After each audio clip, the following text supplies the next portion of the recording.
અત્યારે આપણી સાથે છે પ્રવાસ મૂવીના ચાઇલ્ડ એક્ટર જેમણે લીડ રોલ તરીકે કામ કર્યું છે, જેનું નામ છે વિશાલ ઠક્કર.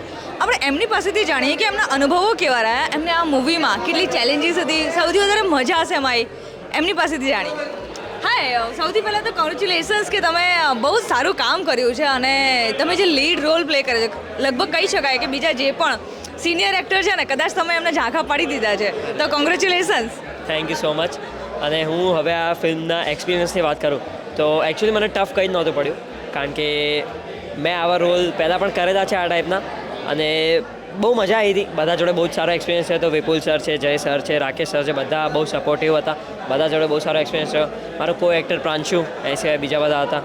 અને એકચ્યુઅલી બીજું કંઈક કહું તો આ ફિલ્મ વર્લ્ડ વાઇડ બધા ફિલ્મ ફેસ્ટિવલ્સમાં અરાઉન્ડ 70થી વધારે અચીવમેન્ટ્સ લઈને આવી છે. તો મારું એટલું જ કહેવું છે કે આપણા ગુજરાત માટે એક ગર્વની વાત કહેવાય. તો બધાએ આ ફિલ્મ જોવી જોઈએ અને ખાસ પોતાના બાળકોને લઈને જોવી જોઈએ, કારણ કે બહુ જ સારો મેસેજ પણ છે આ ફિલ્મ. તમે જેમ વાત કરી કે આને 70+ ગ્લોબલ એવોર્ડ જીત્યા છે, બરાબર છે? એક એવો એવોર્ડ કે જેમને ખરેખર તમને એક અચીવમેન્ટ જેવું લાગ્યું હોય કે એક એવોર્ડ કે આ એવોર્ડ મળ્યો ને, શું વાત છે બોસ? ના, એટલે મારા માટે તો અને મારી આખી ટીમ માટે બધા અવોર્ડ્સ એવી જ અચીવમેન્ટ હતા.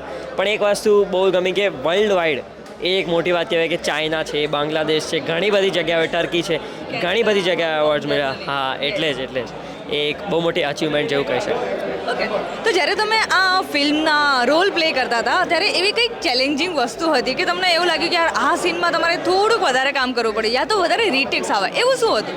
મારે એકચ્યુઅલી જે આ ફિલ્મ સ્ટાર્ટ થયું એનો પહેલો શોટ મારો જે હતો ને, એમાં મારા માટે થોડું ચેલેન્જિંગ હતું, કારણ કે હજી એ રોલમાં હું એટલો ઘૂસી નહોતો શક્યો. એની પછી થ્રુઆઉટ કોઈ જ ચેલેન્જ નહોતો આવ્યો, કોઈ પ્રોબ્લેમ નહોતો થયો. બહુ મજા આવી હતી બધા જોડે.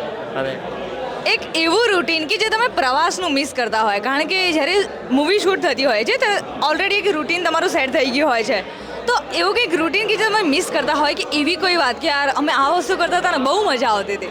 એકચ્યુઅલી મારી સાથે બધા કો એક્ટર્સમાં હતા, એ લોકો જોડે રમવાની બહુ મજા આવતી હતી. ત્યાં ગામડાવાળી જગ્યા હતી, એટલે પેલું ટાયર પર એ બધી જે ગેમ્સ હોય એ બધી અમે સાથે રમતા, ક્રિકેટ સાથે રમતા, એ બધું બહુ મિસ કરું. ઓકે, તો આ ફિલ્મને લગભગ 2023માં બની છે એવું કહી શકાય, અને 2 વર્ષ પછી હવે રિલીઝ થઈ છે. તો તમારો કેવા ઇમોશન્સ છે જ્યારે તમે ઓલરેડી એ પણ સાંભળ્યું કે તમને અવોર્ડ્સ મળ્યા છે, કેવા ઇમોશન્સ હતા ત્યારે? એકચ્યુઅલી આમ જોવા જઈએ તો આ ફિલ્મ 2 વર્ષ પછી એટલે જ રિલીઝ થઈ છે, કારણ કે વચ્ચે એટલા ટાઈમમાં જેટલા અવોર્ડ્સ અમે જીતી શકતા હતા બધામાં અમે અપ્લાય કર્યું હતું, અને બહુ જ અમને અવોર્ડ્સ મળ્યા પણ. અને બહુ કહેવાય ને, આમ એકદમ ગ્રેટફુલ ફીલ થાય છે કે અમને આટલા બધા અવોર્ડ્સ મળ્યા, અમને આટલું પ્રાઉડ ફીલ થાય છે અમારી આખી ટીમને. એટલે સેટ પર સૌથી વધારે મસ્તી કોણ કરતું હતું? હું જ કરતો હતો. અને મારી સાથે મારો પેલો ફ્રેન્ડમાં જે હતો પ્રાંશુ, એ કરતો હતો. એમ તો બધા મસ્તીખોર જ હતા બધા. સેટ પર અમારે એકદમ એવી કોઈ બૂમ બૂમ થતી હોય કે પછી આમ કોઈ રાડો પાડતું હોય, કોઈ એંગ્રી ટાઈપનું મૂવમેન્ટ હતી જ નહીં. બધા એકદમ લાઇટલી મસ્તીથી એકદમ મજાથી કરતા હતા. જો પ્રવાસની સિક્વલ બને, પ્રવાસ 2 બને, તો એનું શું નામ હોઈ શકે? પ્રવાસ 2 બને તો એનું નામ એ વિપુલ સર નક્કી કરશે. વિપુલ શર્મા અમારા ડાયરેક્ટર સર નક્કી કરશે. ફેમિલી ટ્રીપ ટુ પેરિસ હોઈ શકે? હોઈ શકે.